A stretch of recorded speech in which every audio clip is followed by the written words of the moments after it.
I want to talk to people who have been through this transformation. I want to invite people who are struggling with it, who have failed at it. I'm someone who's always been drawn to where beautiful theory of computing meets the awkward, messy, hairy reality of actually trying to do things. People want to do good work. People want to be asked to do things that matter. If you're doing something that you believe matters, then you want to do a good job. Everybody talks about wanting to ship faster and with more confidence. Nobody has any confidence because they shouldn't. Instrumenting so that you can ask any question and understand any answer is both an art and a science. And the amazing thing about that particular feature of observability is that it's instantiated user empathy. We have a real problem with masochism. What could possibly go wrong? It's like the infrastructure mantra right there. Hello, and welcome to o11ycast, the podcast about observability. I'm Charity Majors, co-founder of Honeycomb.io. And I'm Rachel Chalmers with Merian Ventures. o11ycast is brought to you by Heavybit, a program that helps companies building cloud infrastructure, developer tools, and APIs take their products to market. For more information, visit heavybit.com. If you're interested in being a guest on this show, or if you'd like to suggest a topic or a speaker, find us on Twitter at o11ycast, o11ycast. What are your goals for this podcast? I think that the idea was born when I realized how many people were saying, yeah, I get the tech, I get the changes that are happening, but I don't know how to introduce this to my org. I don't know how to, the physics of rolling this out across my organization. I don't know how to get people on board. I don't know what cultural changes need to happen, because the more you think about it, it's such a sea change in the way you approach computing and developing that it kind of gets bigger the more you look at it.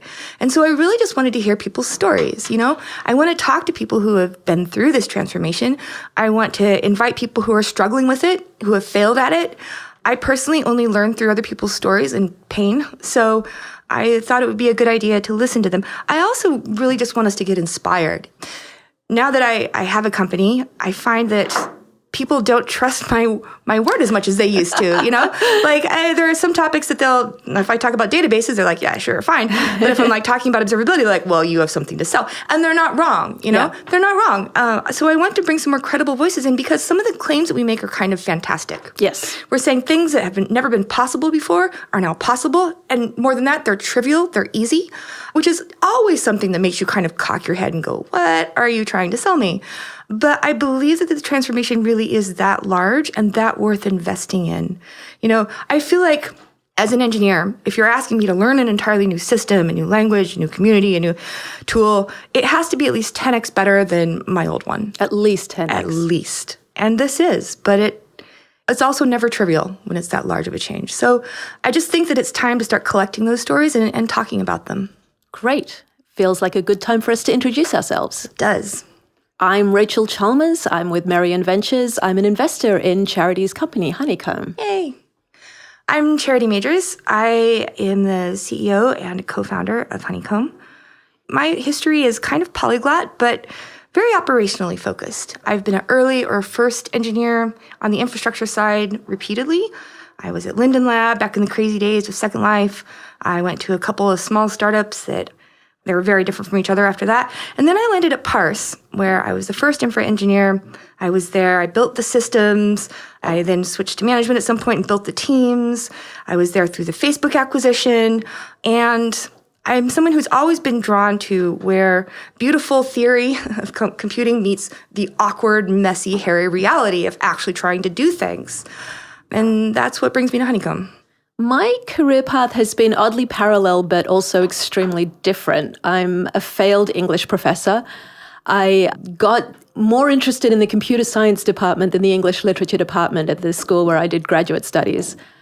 It was downhill from there, ending up in a small apartment in San Francisco. So that's why the Oscar Wilde references. I can't be stopped.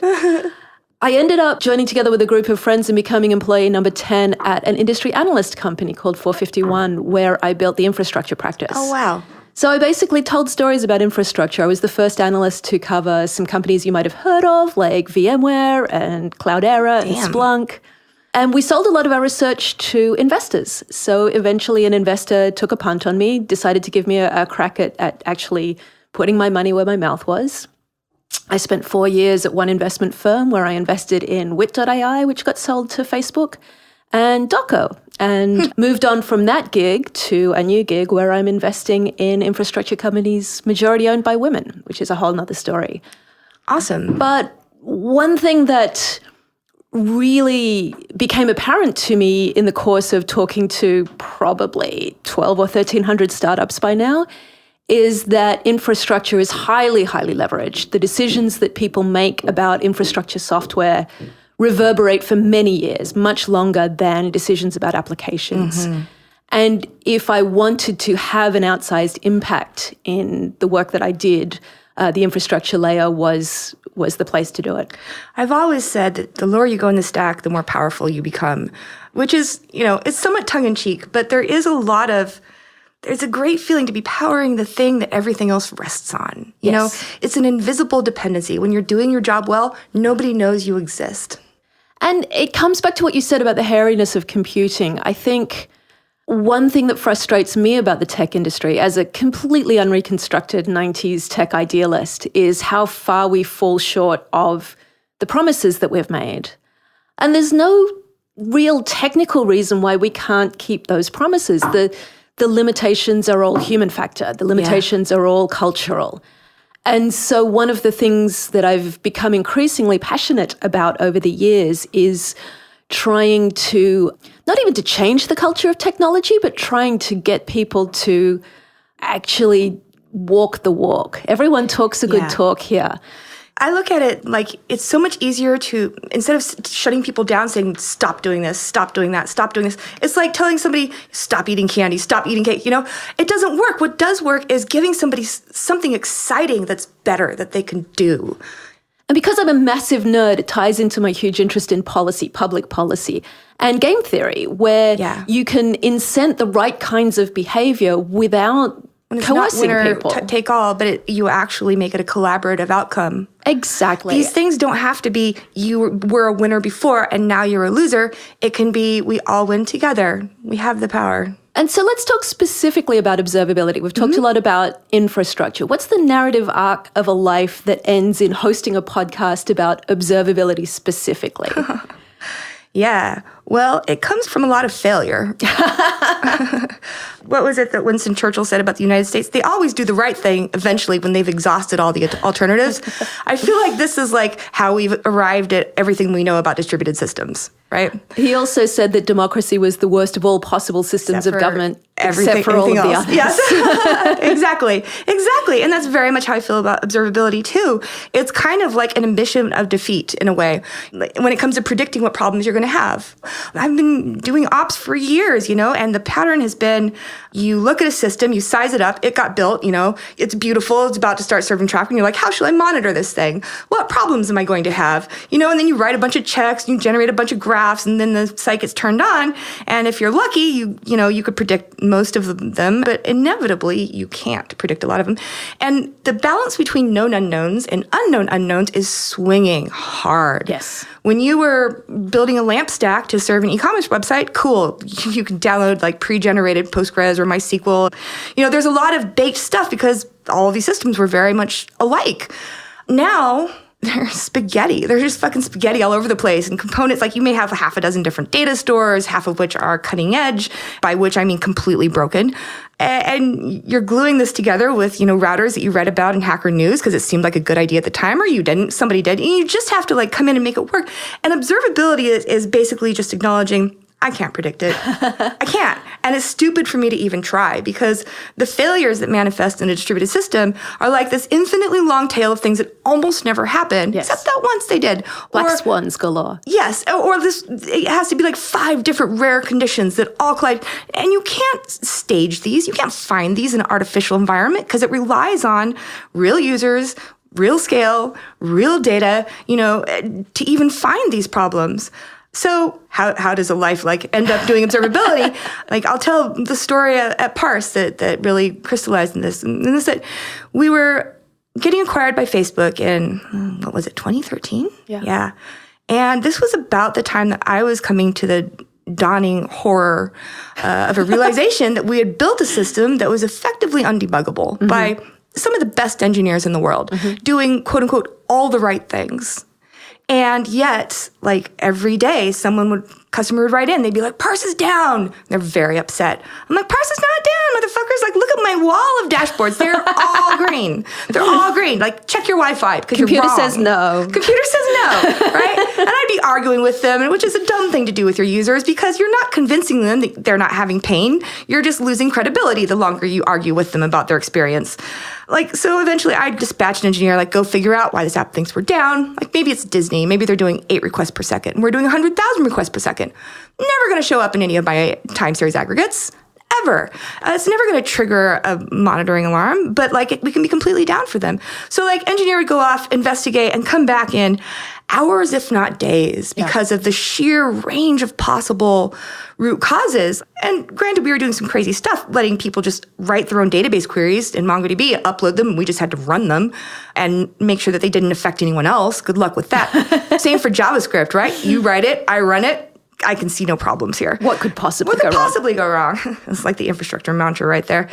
So it could be anything, right? And it could be some edge case that they were hitting on our systems. It could be something, a bug in the SDK. It could be anything. Hours or days. And sometimes we would just have to give up. We'd just be like, well, these guys are paying us $200 a month. We're going to choose not to answer their question because 70-80% of our time, both backend teams would spend 70-80% of our on-call time just tracking these down. And we were not shipping anything. And we were still losing ground. I cannot even tell you all the things that I tried. If there's a piece of software out there, I tried it. If there's a technique, a team thing, I tried it. Tried hiring more people, I tried it. The only thing that finally dug us out of this hole was getting some of our data into a butt-ugly Facebook tool called Scuba that's aggressively hostile to users. Like, it was developed is a kind word for it. It was thrown together back when they were trying to figure out their own daemons in MySQL, like 10 plus years ago. And it was just so useful that it's just kind of hung around, even though nobody's invested in it. That plus a bunch of plumbing and, stuff that we built ourselves to whatever. And it took us about 6 to 9 months to roll this all out to all our entire systems. But even after a month or two, we had cut down the time that we spent understanding these issues from hours or days are impossible to seconds or minutes and predictably, like reliably. And even like sales and support could do it. They could tweak ask this question about a new user and they could usually find it pretty quickly. So like I'm an ops. So as soon as we had a handle on that problem, I was on to the next one. I didn't even really stop to think about what had happened or why. All I knew was I wasn't hurting anymore. So I looked at something else, right? As we do. And it wasn't until I was looking at leaving and I was planning to go be an engineering manager somewhere else. And I started thinking about going back to the old tools that I'd had to use. And I suddenly realized I no longer know how to engineer without this tool. Like I can't. It's like trying to imagine writing software without my development environment and, without servers. And it's so fundamental to the way I understand what I'm doing that I knew that I would be half the engineer. And so that's when I decided this tool needs to exist. I mean, let me also say that every single tool's marketing site will tell you that they do all of the things that we do. Every single one. So there was a long period where Christine and I were just trying them all and talking to their users. And that's when we realized just how much barely pent up anger and frustration there is out there with everything, with all these solutions that they've been trying for so long and the ways that they fall short. And so it wasn't until we started, I was like, well, let's see if we can build this thing, right? So then if nothing else, I can open source it and I'll always have it. I'll never have to engineer without this thing. And we started building it. And that's honestly when I started to understand what underlying characteristics had made this experience so transformative for me. And that was when I started to understand that this wasn't just a platform problem like I had thought, but this is a problem of complexity of systems. Yes. And the range of possible outcomes, and everybody is hurtling towards this cliff. There's a tipping point, and it can be from a lot of different things. Sometimes it's from the complexity of the product itself, the platform where you invite users to do creative things on your systems. It can be when you adopt microservices. Sometimes it comes from Kubernetes. But there comes a point when you can just no longer predict most of the problems that you're going to have. Emergent complexity. And you know it when you hit that wall. Everyone knows it because they're helpless. They start homebrewing stuff. They're desperate because they cannot understand their problems. So the reason I'm grinning like an idiot over here is because we haven't actually had this conversation before. And the moment at which you left Facebook and started to build Honeycomb is when you and I met. Yeah. And to hear you describe observability as a failure of pre-existing tools cracks me up, because I was looking for a honeycomb. Because history doesn't repeat itself, but it rhymes. Yes. And all of this has happened before and will happen again. I mentioned that I was among the first analysts to cover VMware, and then immediately afterwards, Splunk and New Relic appeared. I invested in Docker. I was looking around for a tool that would let people manage the infinitely increased complexity of systems based on microservices. So I walked into that meeting knowing that you were onto something, and for you to perceive that as a failure of all of the other avenues. Not until it bashed me in the head. Right. I had been waiting for an engineer to figure out that the complexity had spiraled out of control. And most engineers are just way too arrogant ever to admit that they can't comprehend everything that's going on in their systems. Yeah, there is a real urge for control, for the illusion of control that we all have.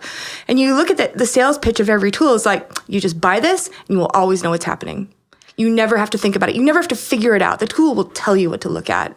And honestly, I'm clearly a humanities bigot, but I do think this is one of the serious monocultural risks to Silicon Valley, is that so many people came up through STEM careers and business careers, and they're really uncomfortable with uncertainty. Yeah.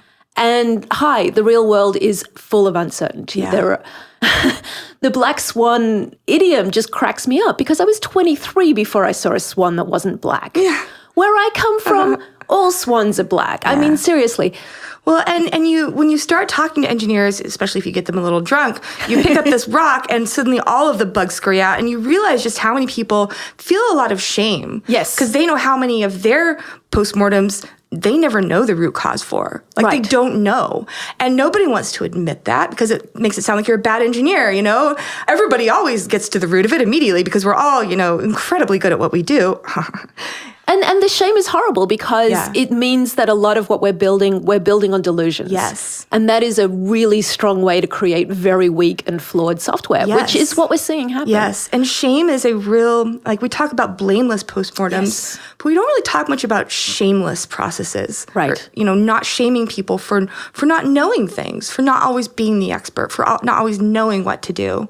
And how do we meet them where they're at? The other thing that I think this culture of rationality and empirical solutions to problems squishes is real curiosity, genuine inquisitiveness. Open-endedness. Exactly. These systems are becoming organic in their complexity. And that's super interesting, and nobody really wants to talk about it, except in the context of, Rocco's basilisk, AIs are going to eat us. Yeah. What if they don't? What if AIs are something completely unimaginable? Yeah. I bet they will be. And we're not having real conversations about that because of the fear and the shame. We're not. I want to pivot off of what you said about curiosity and exploration to talk a little bit about the philosophy that I think that we all share at Honeycomb. It's a certain type of person that's attracted to work at Honeycomb. They're a very interesting breed, but it has to do with exploration and curiosity and being comfortable with the unknown, like you said. And you have to give people that dopamine hit of, I found it. There's this thing that I didn't know that customers were going to find, and I found it before they did. And in order to do that, I think that the key is social interaction. Yes. Is the social graph, as Facebook would say, because it is incredibly time-consuming and difficult and expensive to debug something, to learn the full stack all the way down to that one little bug in OpenSSL that was written, 14 years ago, and that's why your thing is crashing. It takes all this time, and then it decays rapidly. It's so cognitively expensive to understand these things, and it's so cheap to share. The one that got away from me as an investor was Slack. I looked at Slack really early on, and I tried to get that firm interested, and I could not, because again, the power of Slack is in its social engagement, in the fact that it magnifies everyone's intelligence. Compounds your impact, really. We talk a lot about how can we bring everyone up to the level of your best expert in every single area. Because if one person knows it, everyone should have access to that information. It should be like the iPhone is like your outsourced brain. You don't have to page it into RAM all the time. You don't have to remember it. It lives somewhere, and you can find it when you need to. Only 80s kids will understand having to remember your friend's phone numbers. Oh my God. Yes, but if I get paged and it's about something that I don't know well, it's like an outage with Cassandra, say, and I don't know anything about Cassandra. But I do know that we had an outage, 2 or 3 months ago, and I think Christine was on call. And like, that's all I need to know to find what she did to solve it. Like, literally the questions that she asked while she was trying to understand it. What did she think was interesting enough to leave a note or add to a postmortem or post to Slack or share with a friend or, someone else in the team? And like, getting access to that information, or it could be me. Maybe I debugged it and I've completely forgotten it because it was a year ago, If we can just help people forget less. Yes. If we can just help them be slightly better versions of themselves and embed themselves more and draw on the wisdom of their team. Because when an engineer walks out the door and takes all of their information with them, all of their data with them, it's such a loss to the team. And if you're leaning on that person and calling them every time there's a problem with the thing that they know well, that sucks too. That leads to the burnout, that leads to attrition, that leads to, we would never accept that in a distributed system. Why do we expect that in our teams? Because we think that humans are disposable or fungible, and they really aren't. Yeah. What is the biggest problem you're trying to solve right now, and why is it difficult?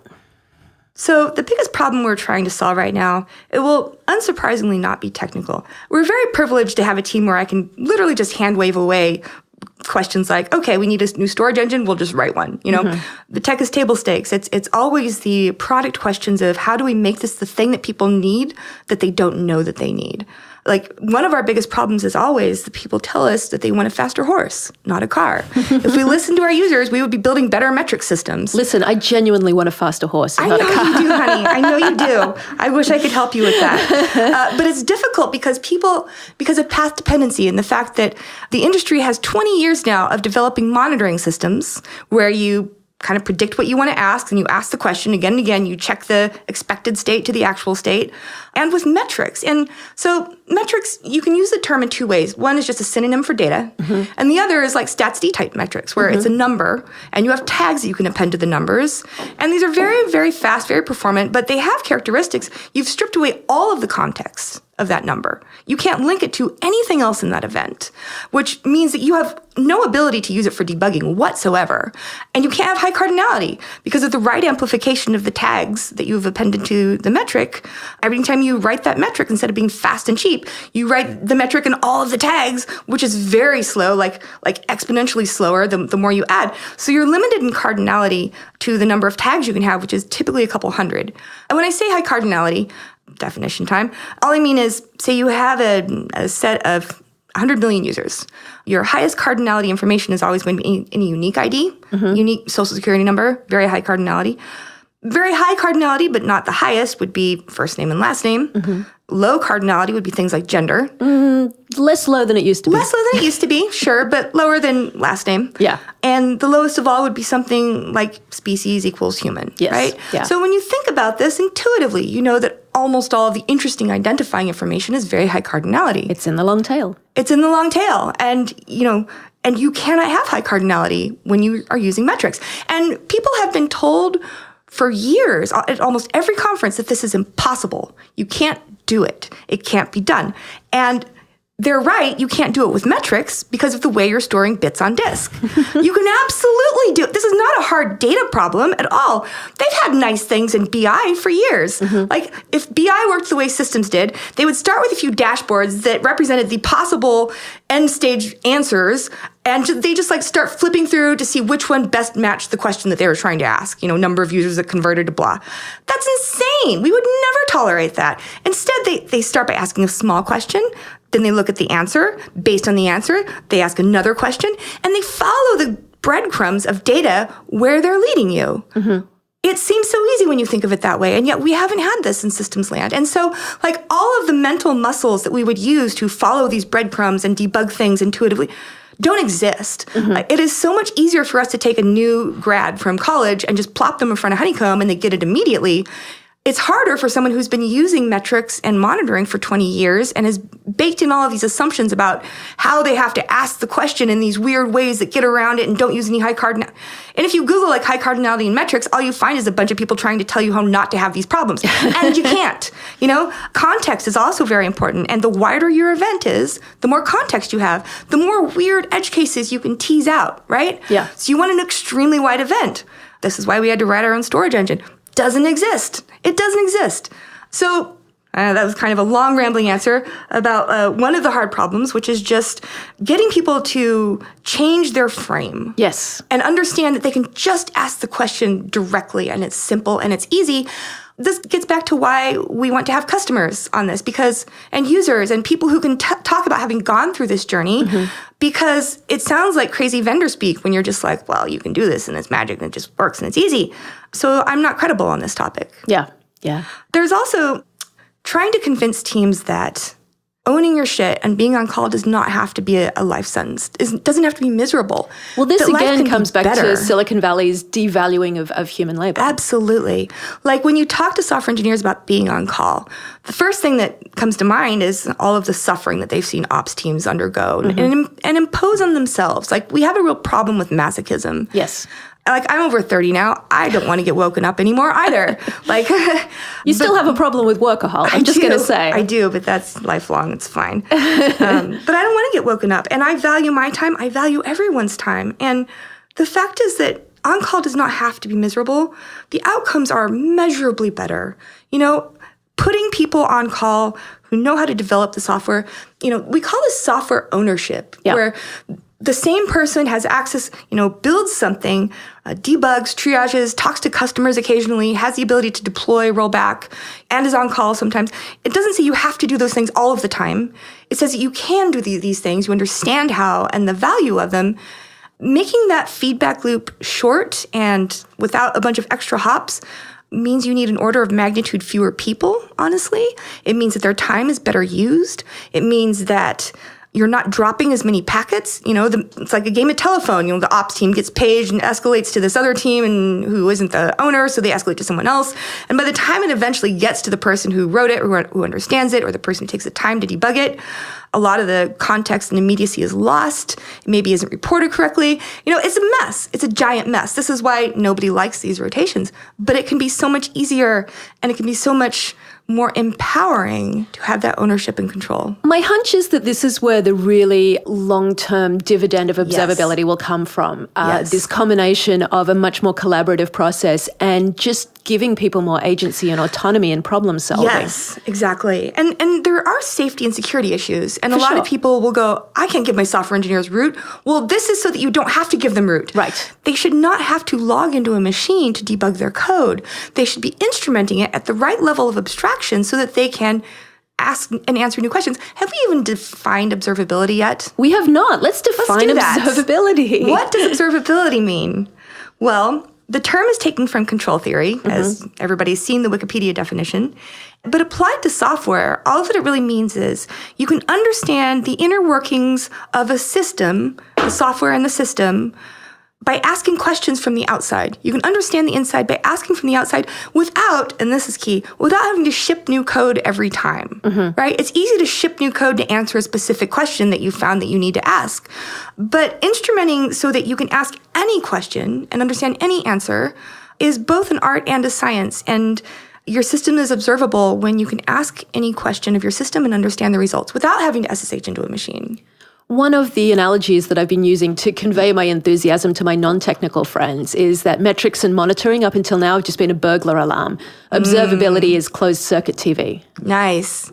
This speaks to one of the reasons I think it's important that we have a different term. A lot of people have gotten really up in arms about, monitoring covers all of this, blah, blah, blah. It's been long understood because black box wipe, whatever. We have 20 years of best practices that we've built up for monitoring systems. And I'm not saying throw these out the door. It's very important to monitor your systems. But the best practices are often the exact opposite of observability best practices. And I don't think it does us any favors to dilute the waters, to confuse the two. For example, a classic best practice for monitoring is you should not have to stare at graphs all day. You should not have to look at them. You should trust your alerting system to let you know when there's a problem and you should go look at it. That's great. That's a great best monitoring practice. But with observability, with these very complex systems, it's a much better approach to have the best practice of when I ship some code, I'm going to go look at it. I'm going to see what happened. Did what I expected to happen actually happen? Does anything else look weird around it? And just spend some time being curious and exploring. This should be muscle memory for anyone who's working in distributed systems because The alternative is one of two extremes. Either you never look at it, and therefore there are problems that exist for a long, long time, and they're completely baffling when someone does notice them. This is the way most of your systems look right now, by the way.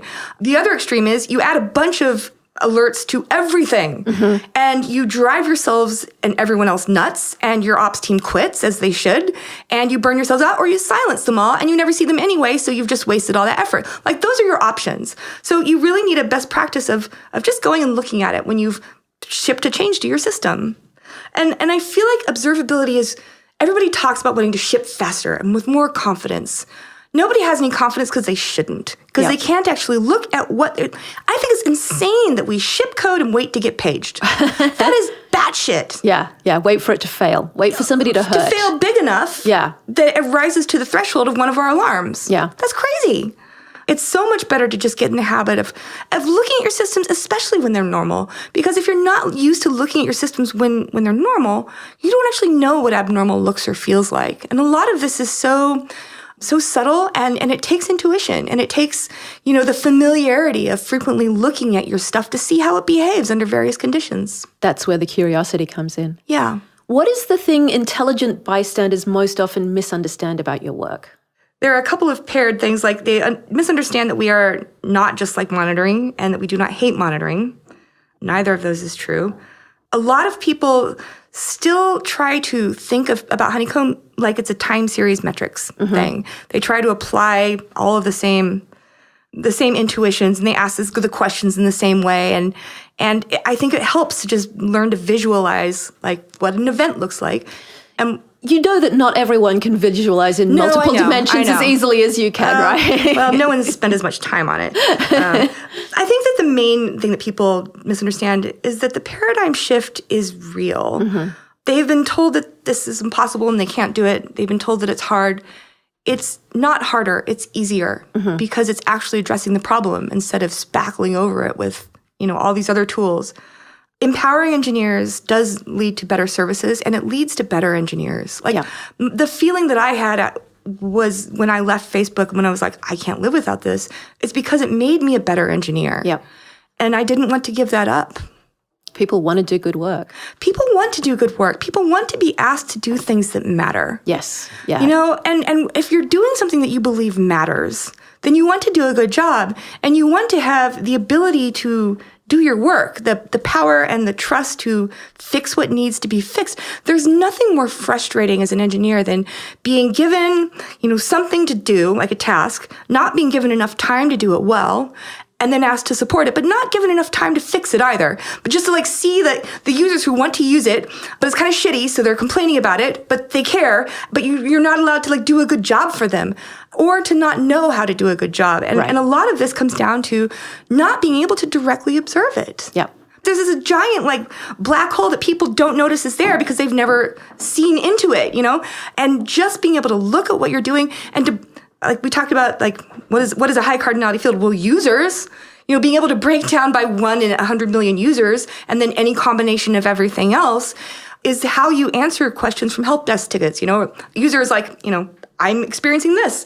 And we have all of these complicated ways of looking at logs and looking at dashboards and trying to correlate what happened in this system with what happened in that system. People will have half a dozen tools up trying to investigate instead of simply pulling up the service, breaking down by that user ID, and then looking at errors and latency and where they came from. And it's so simple. And the amazing thing about that particular feature of observability is that it's instantiated user empathy.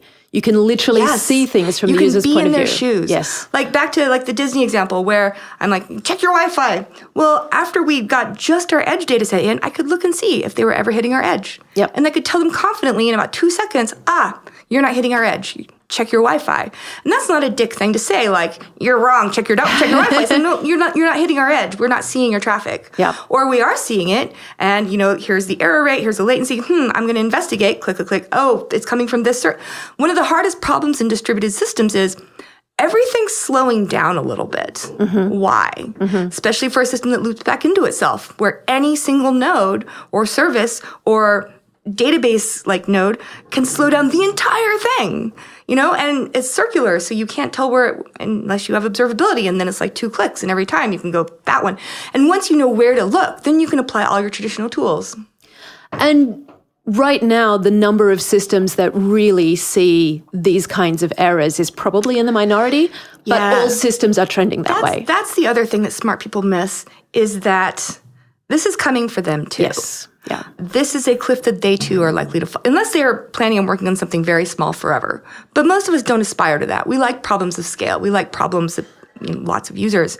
And it can be hard to understand just how awful it is until you find yourself there and realize how lost you are and how much time is going, how many bodies you're throwing at this.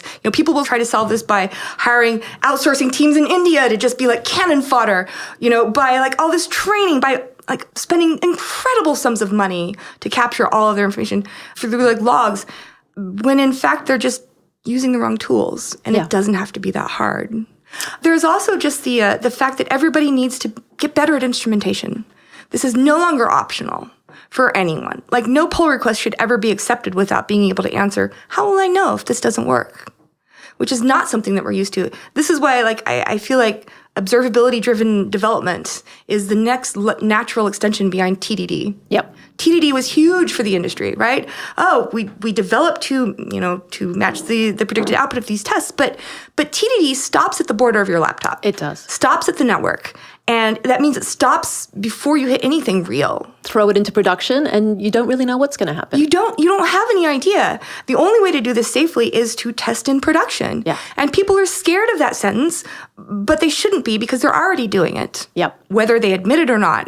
And it's better, every deploy is a unique test of that deploy artifact, that deploy script, and those sets of deploy targets. These are live human tests that would never pass an ethical review board. Exactly. And once we've admitted this to ourselves, then we can talk about how to make that safer and better with like canaries and feature flags and blah, blah, blah, blah, blah. That's a topic for a different podcast. But observability-driven development means you ship it safely, a small amount to production, and you watch it. Yeah. And you see what happens, and you gain confidence. And this is actually the only way to ship faster and more confidently, is to get better at observing it and to make that part of your development process. You release the code to production as soon as possible, and you watch it. And you develop based on what you see in that feedback. This cliff is coming for you, all of you dear listeners, and this is the beginning of a very long conversation that Charity and I are going to have with a bunch of our friends. Thank you so much for coming today. Thank you so much for being here with me, Rachel. This has been delightful. Well, that's all we have time for today. If you're interested in being a guest on this show, or if you'd like to suggest a topic or speaker, find us on Twitter at o11ycast, o11ycast. To learn more about Heavybit, visit heavybit.com to check out the library.